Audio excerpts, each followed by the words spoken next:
We have a busy and transformative week full of planetary transits. This next 7 days is going to be action-packed. Jupiter is moving forward into Aries, allowing us to revisit some of the themes that have been occurring in our lives regarding Aries themes from May to October of this year. Capricorn season begins, which should put us into a more goal-oriented tone. On top of that, there's a new moon in Capricorn, which should help us bring in a fresh start involving long-term goals. And Chiron is going direct this week, which should help us understand how far we've come on our healing journey. Because this is a mixed bag week, the vibes absolutely reflect that. Getting some of the harsher tones out of the way, we have solitude energy, emotional sensitivity, and imagination and confusion going on the graph. Most of these harsher energies are popping up from the 21st all the way to the 22nd. Then they pick back up around the 23rd all the way up until the end of the week. So there could be moments where we feel more triggered than normal. There could be moments where we're really needing our space from people, and there are going to be definite moments where we feel foggy and confused. Some of it has a lot to do with some of the Neptune stuff and all the other harsher alignments that are occurring throughout this week, but it is going to put a tone in the air where we do need some space from others. Interestingly, we always end up seeing social energy intersecting some of this. From the 20th till about the 22nd, there is some social energy mixed in with emotional sensitivity, romantic energy, mental energy, and also there's some ambitious energy here. Again, this is coming from a mixed bag week. We do have some pleasant alignments going on throughout this week, so hopefully that'll carry us through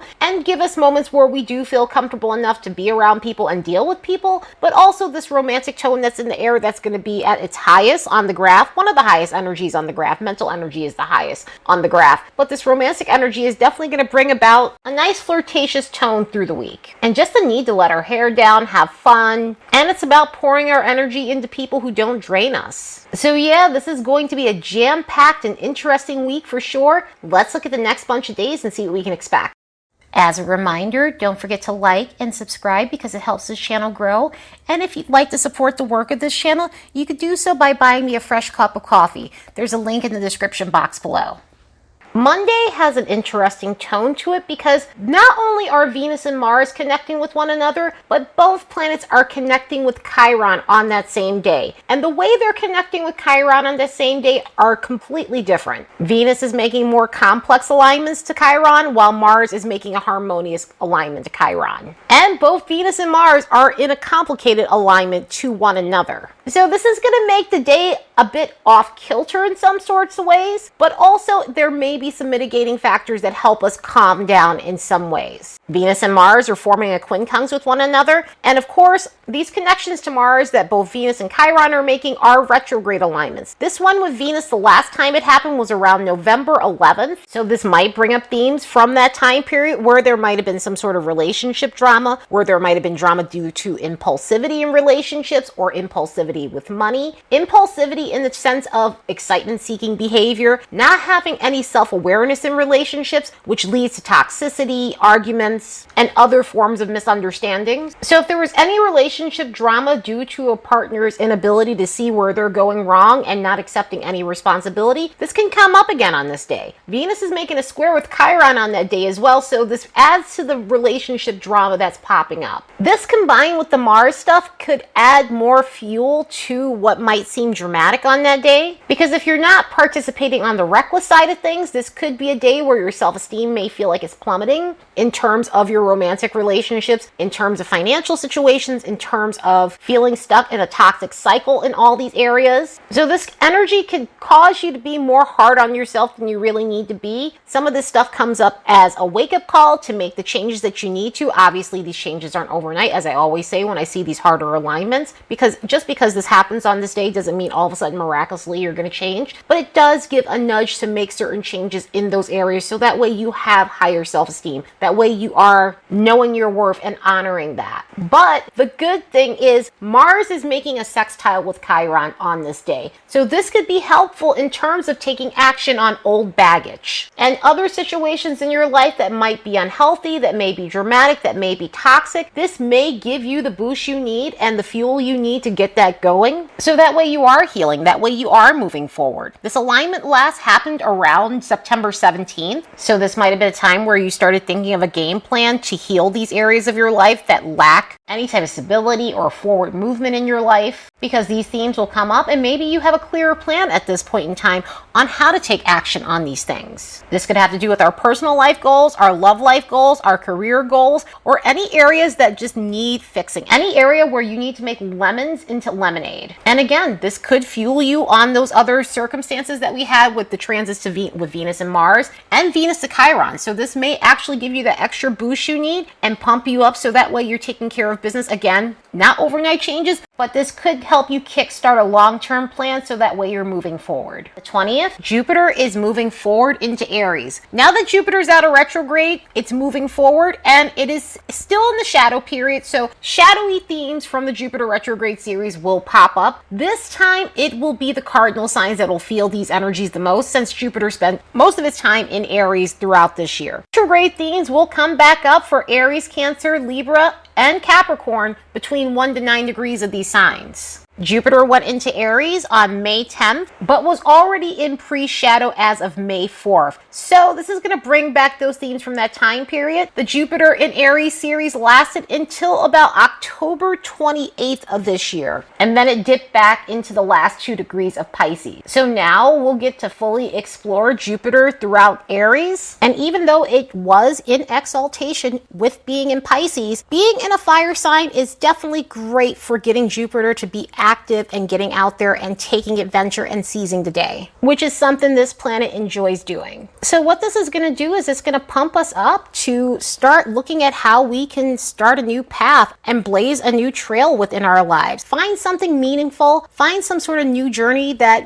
revs us up, that reignites our passion, kickstart a way to expand on our opportunities, be more open and confident in shooting our shot when it comes down to goals and desires and opportunities and aspirations that we have. Also too, it's just a good energy for just getting happy and thinking of all the thrilling possibilities for our lives. So we'll feel like shaking off the things that have held us back for a while. We'll feel more ambitious when it comes down to whatever it is that we're trying to seek out in our lives. This could be a time where we're taking a pioneering approach to the way we seek knowledge. In other words, we find ourselves embarking on this new journey where we're just in a learning fest. We're trying to learn new topics that we've always had an interest in and just didn't have the motivation or stamina to do. This could be a time where we're actually going after it. We're ready to initiate something that we've wanted to do for a while. This could also be about introducing ourselves to a new way of learning things. If we've been using the same method over and over again to absorb materials or data, this could be a time where we're finding a new way to absorb knowledge. And with Jupiter being knowledge hungry and Aries being really fast moving, this could be one of those combinations where we're absorbing things really fast as a result of it.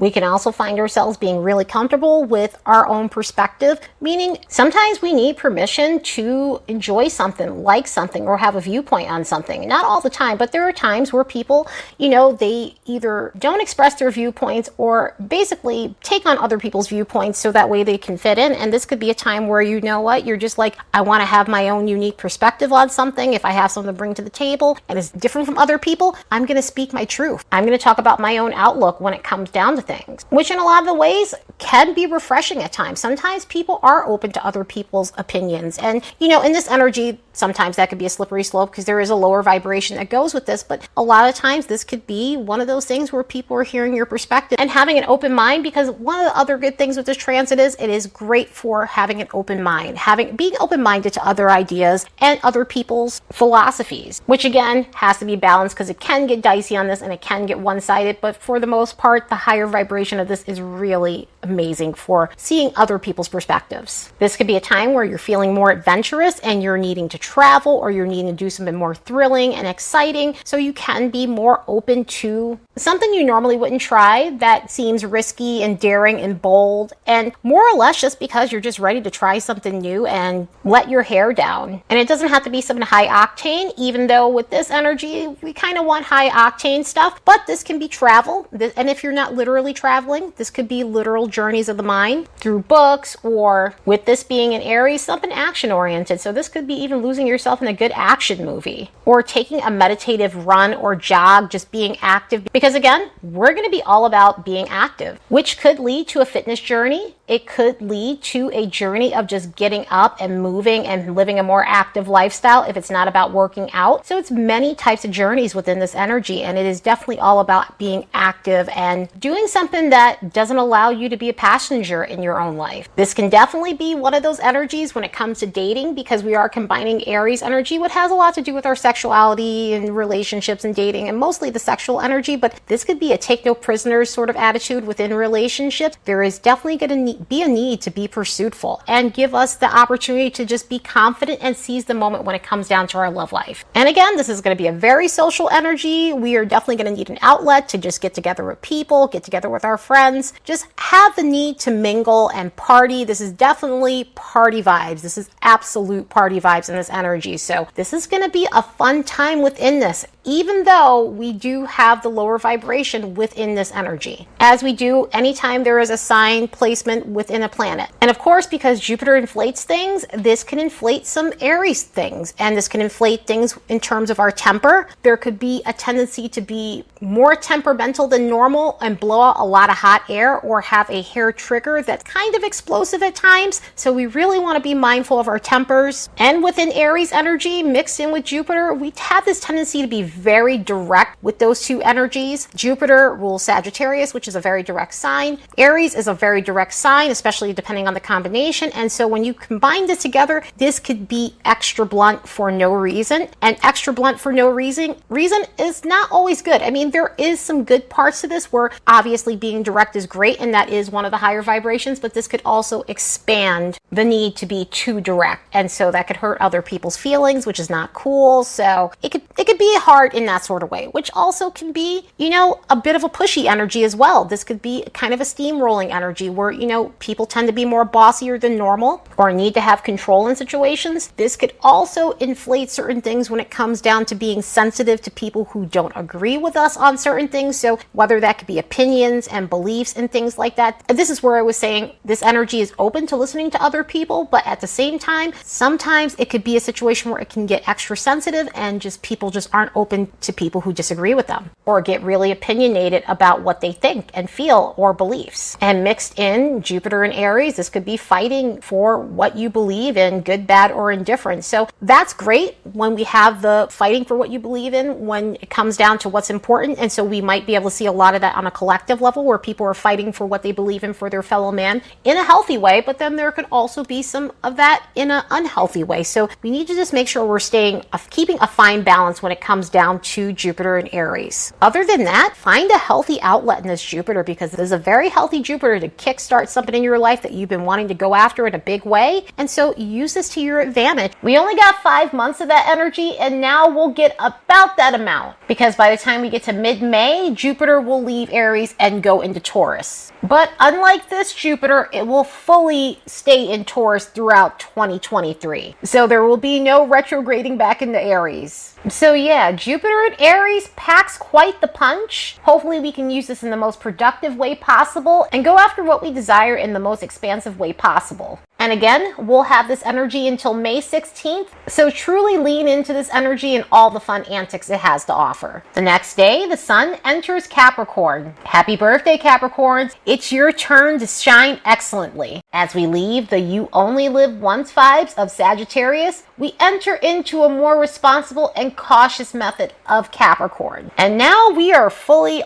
into Capricorn energy. We already have Venus here. We already have Mercury here. Mercury will be here until February 11th or so because of the retrograde cycle, which occurs next week. And then we have a new moon in a few days in Capricorn. So we are fully in Capricorn energy. And because we're in Capricorn, we've hit a new season. The cardinal signs usher in the changing of the seasons, and with Capricorn, we hit the winter solstice point in the northern hemisphere. This is where we hit Yule and the longest day of the year. We hit Christmas time and all the other December holidays associated with this month and time period. Anytime we hit those cardinal points, we really truly shift the tone into something very different. Because the sun has to do with our ego, when it's combined with Capricorn, we feel more motivated towards outward security. What fuels us is sustainability. What fuels us is monetary success. and any type of long-term security that's going to get us the things that we need in life. This is not the most emotional energy, so it is more so it gains its confidence and sense of self through monetary things and other resources. So in this energy, we're not exactly in touch with our emotions, which is okay because there are times in life where you cannot be in touch with that. There are times in life where you got to get shit done, and sometimes emotions get in the way of that. Obviously, there's got to be a fine balance because you don't want to be completely cold, which could be the lower vibration of this energy. But there are situations and circumstances where we do need to put our emotions aside so that way we can gain and achieve the things that we need to. And because we have all of this Capricorn energy, it's not to say that our emotions won't be present because they absolutely are, but we may feel more pulled back as a result of this. So it's a time when we're just emotionally reserved. This also helps us in terms of impulsivity and patience because in this energy, Capricorn energy is about delayed gratification and reaping the rewards later, and in a lot of ways being okay with that. So this could be a time where you're feeling more patient than normal. This could be a time where you're more hang back. This could be a time where you're not necessarily being as impetuous as normal. This kind of energy helps us face realities without allowing our emotions to get in the way and cause us to make the wrong decisions due to reacting or acting on feelings. So that way we can focus on what needs to get done. We're just more focused in this energy, and so this could be a time where you're able to commit yourself to your goals. You have the stamina to get it done. You have the stamina to get past hard obstacles in order to achieve your aims. So this energy is amazing for getting us to do the hard work we might normally put off because it may feel grueling, it may be boring, it may be just too tedious in some sort of way, or just the complexities of it just doesn't sound appealing whatsoever.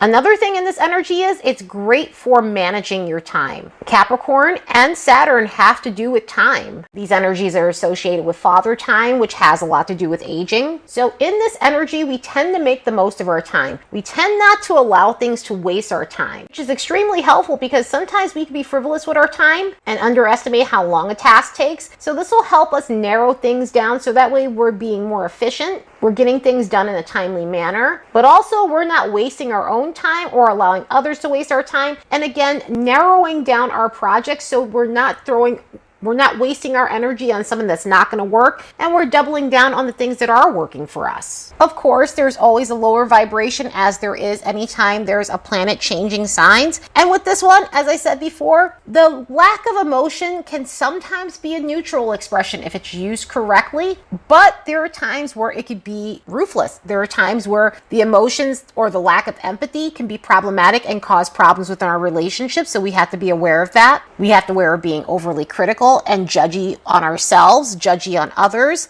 There tends to be this sense of guilt when it comes down to Capricorn energy, and we have to be aware of that as well. So there could be moments where we might feel as though we're not being responsible enough or we're not achieving enough, resulting in guilt. We feel like we're farting away our time, and that can result in guilt as well. So you want to be easy on yourself when it comes down to these things and try to be as grounded as possible.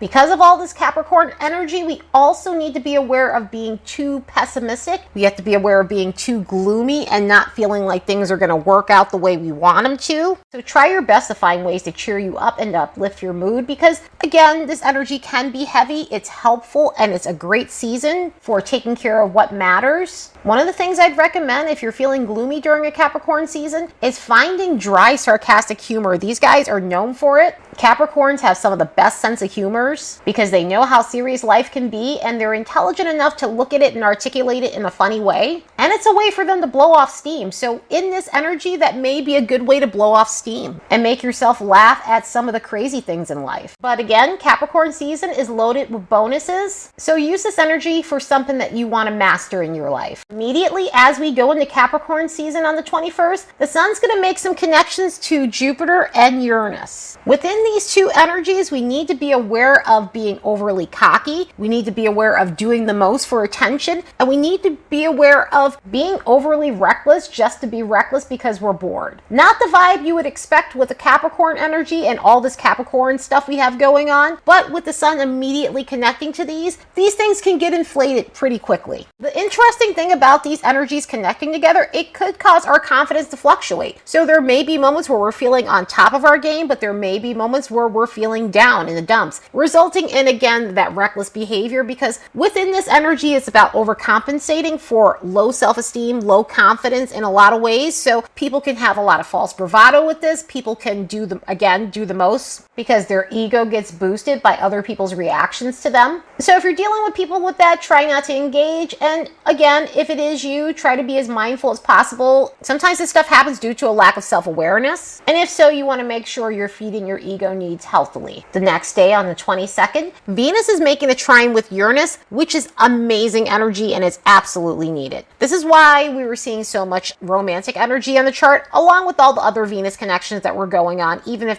some of them were harsher. But Venus and Uranus coming together in this trine helps us do things differently in relationships. It helps us put a unique spin on relationships. It helps us look at the alternatives in a relationship in a good way. It helps us get out of our comfort zone and be more offbeat and have fun and be adventurous within relationships. So we take a more enthusiastic tone when it comes to exploring better alternatives within our love life. If you're in a relationship, this may be a point in time where you guys are doing something thrilling and exciting and breaking up some of the monotony in your relationship. Financially, sometimes this alignment in itself brings in a bit of luck. So unexpected things can happen financially within this energy. It doesn't mean all of a sudden you might have a windfall, even though that can sometimes happen within this energy, but it could be unexpected money coming, unexpected things coming from work in a good way, unexpected bonuses of sorts and things like that. So this energy in itself is great for that. This is also great for changing up things with your appearance. This is the Venus-Uranus alignment where you can do things to your appearance, because there's a tendency to want to alter appearances when it comes down to Venus connections with Uranus. So this would be the one where, if you wanted to get your eyebrows done, they would come out good. If you wanted to color your hair, it would come out the right way and not turn some weird color, or the dye doesn't take, or something along those lines. So yeah, this is a lovely energy. Let's soak this one up as much as possible. On the 23rd, Chiron is going direct. Chiron went into its pre-shadow phase on March 25th, then went retrograde on July 29th. So think about what was occurring in your life regarding Chiron themes. Have you started a healing journey for yourself? Has this been a time where you're purging out old stories that no longer serve you? Has this been a period of healing past trauma that was never addressed? Because Chiron is in Aries, we can be dealing with Aries themes with some of this stuff. Has this been a time where you weren't self-sufficient, or working on having an identity of your own rather than what others say you should be? Has this been a period of working on your temper, or getting off toxic loops where you were addicted to drama? Have you learned to face your fears and release a lot of phobias that were holding you back? Has this been a period where you've gotten into the driver's seat so you're no longer a passenger in your own life? Or has this been a period where you were helping others? Has this been a period where you were advocating for other people? Has this been a period where you've been a voice for those who can't assert themselves, or showing other people how to be more self-sufficient in themselves? Because Chiron is about healing ourselves, but it's also about helping others. Sometimes with this retrograde, with a lot of retrogrades, we deal with our own stuff, but with Chiron retrogrades, we do deal with our stuff if we have stuff that we need to resolve, but we also deal with stuff with other people where we're helping them. Obviously, there are certain circumstances with Chiron retrogrades where we do need to set boundaries with others, so we do work on those areas where we might have let too much in, or didn't have limits or imposed limits on other people, including ourselves. But for the most part, this is one of those retrogrades where we do look at other people as well in terms of assisting them. The signs that would have been most affected by this is the cardinal modality. This would be Aries, Cancer, Libra, and Capricorn, between 10 to 20 degrees of these zodiac placements. So if you have placements within these signs, this retrograde would have affected you more than others. Chiron goes out of its post-shadow on April 15th, 2023. On the 24th, Mercury is going to make a sextile with Neptune. This energy in itself is needed, especially with some of the harsher energies we've dealt with throughout the week. This does bring in some muddling, and I say muddling in the sense where,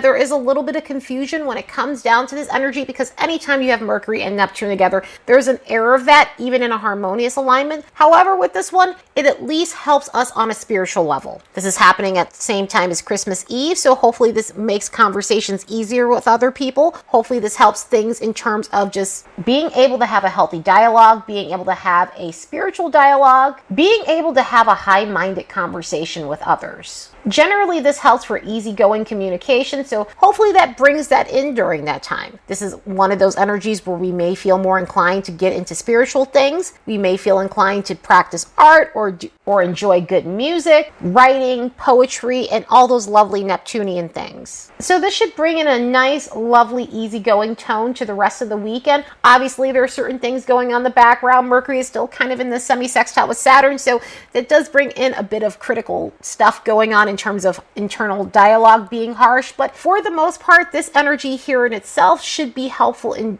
alleviating some of that. Anyway, I hope you all have the best week ever. Later, and see you in the next episode.